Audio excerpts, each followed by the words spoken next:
नमस्कार साथियों, मैं कैमूर से संजय कुमार।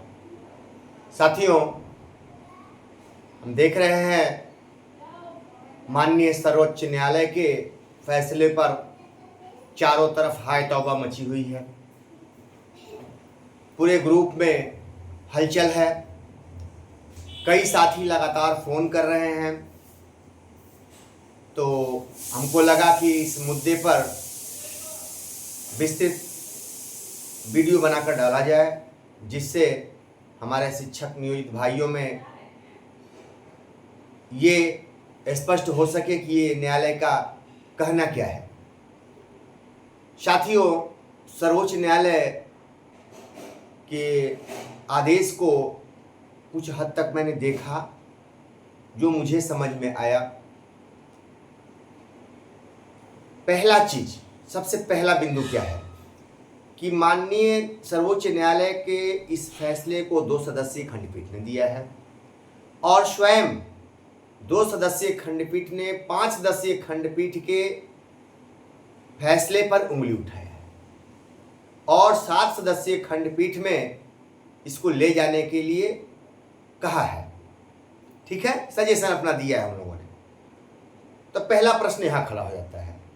दूसरी चीज है कि ये फैसले किसी और स्थिति में देखे जा सकते हैं। तमिलनाडु वगैरह अन्य राज्यों का है, जो अन्य प्रकार के शिक्षकों पर लागू हो ना हो, इस पे भी है। तो हम अपने ऊपर देखते हैं इस मुद्दे को। देखिए, ये टीईटी क्या है? एक पात्रता है, जैसा कि सर्वोच्च न्यायालय के आदेश में भी जिक्र है। ये एक पात्रता है, ठीक है, और ये 11 से अनिवार्य है। समझ लीजिए कि जब आरटी एक्ट आया, टीईटी जब ने अलाउ किया, उस समय से अनिवार्य है। तो 11 से ये अनिवार्य है। 11 से पहले पर लागू होगा या नहीं, ये प्रश्न उठता है। तो ये अगर 11 से पहले पर लागू होता है तो भैया उसमें 99-94 के बैच के लोग भी तो आएंगे। ऐसा नहीं होता है। कोई फैसला लागू होता है क्योंकि हम लोगों ने दक्षता दी है, ये सत्य है। समझ रहे हैं इस चीज को? अब जो है, जब आपने दक्षता लिया, हमने दिया, तो अब हमें क्यों देना होगा?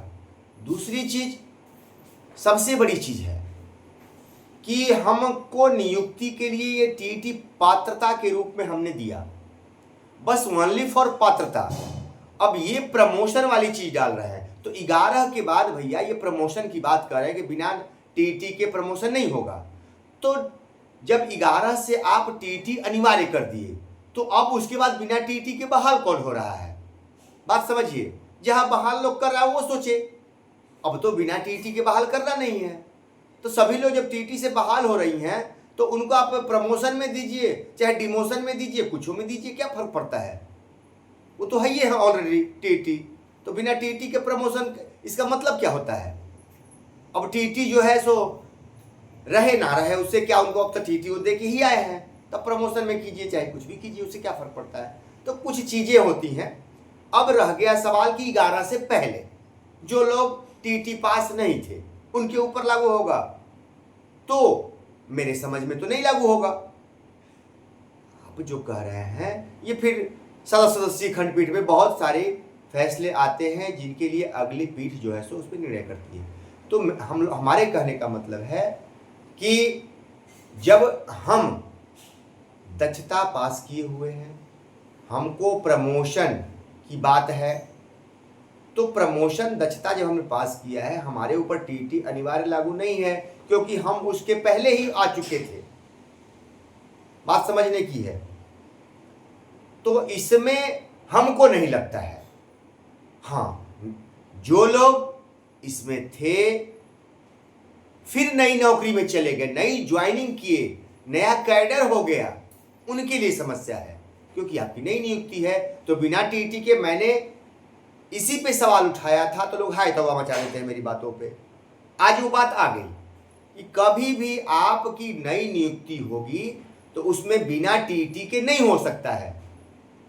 तो जो लोग बिना टीईटी के नई नियुक्ति में गए हुए हैं, ये जान लीजिए उनको टीटी करना होगा 2 साल के अंदर। ये दिमाग में बना लें, क्योंकि उनकी नई नियुक्ति है। Same case Allahabad high court ने या सुप्रीम कोर्ट ने मुहर लगाया था, यूपी वाले में यही बात थी, जिस बात को लोग नहीं समझ पा रहे थे कि नई नियुक्ति जब आपने कर दिया तो निश्चित टीटी आपको होना होगा। और मैं ये आश्वस्त हूं कि 11 से पहले जो भी नियुक्ति है, चाहे वो 94 बैच के हों चाहे 99 बैच के हों, उनके लिए टीटी अनिवार्य नहीं है। ये आप दिमाग में रखिए। सुप्रीम कोर्ट ने कहा इक्विवेलेंट है टीटी के दक्षता जो पहले कर चुके हैं। ये आप समझने की चीज है, जो पहले कर चुके हैं, बहाली में आ चुके हैं, और टीटी ओनली फॉर पात्रता। आप बिना टीटी के पात्र नहीं हो सकते हैं।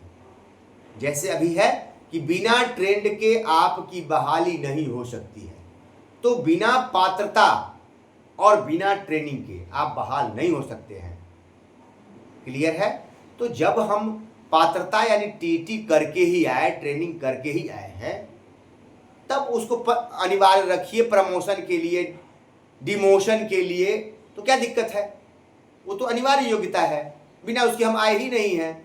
तो इस चीज को समझने की बात है। जो अब नया आएंगे इसके बिना आते हैं, या 11 के बाद जो लोग वैसे आए हुए हैं उनके लिए समस्या है। जो न्यायालय ने छूट दिया था कि इतने समय में कर लीजिए, 11 के बाद अगर हैं आप, तो उनके लिए समस्या है। हमारी समस्या नहीं है ये।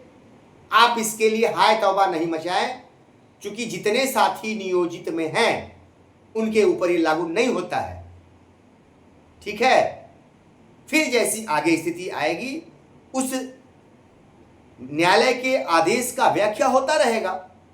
क्या घबराना है? लेकिन मेरी समझ से ऐसा बात नहीं है। आप लोग धैर्य से रहें।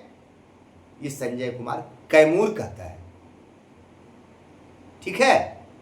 कोई दिक्कत भैया हो तो, चूंकि फिर इस पे वीडियो बनाऊंगा, ऐसा समझ में आएगा तो। चूंकि लगातार इतना फ़ोन किए आप लोग कि मुझे सुबह सुबह ही वीडियो बनाना पड़ गया। ठीक है? क्योंकि कई भाई लगातार कहे कि भैया वीडियो बनाइए, इस पे वीडियो बनाइए भैया, थोड़ा सा आप बोलते हैं तो हम लोगों को संतुष्टि मिलती है।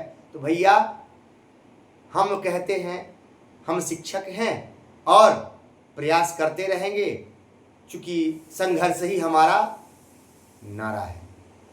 संघर्ष आजीवन करता रहूँगा।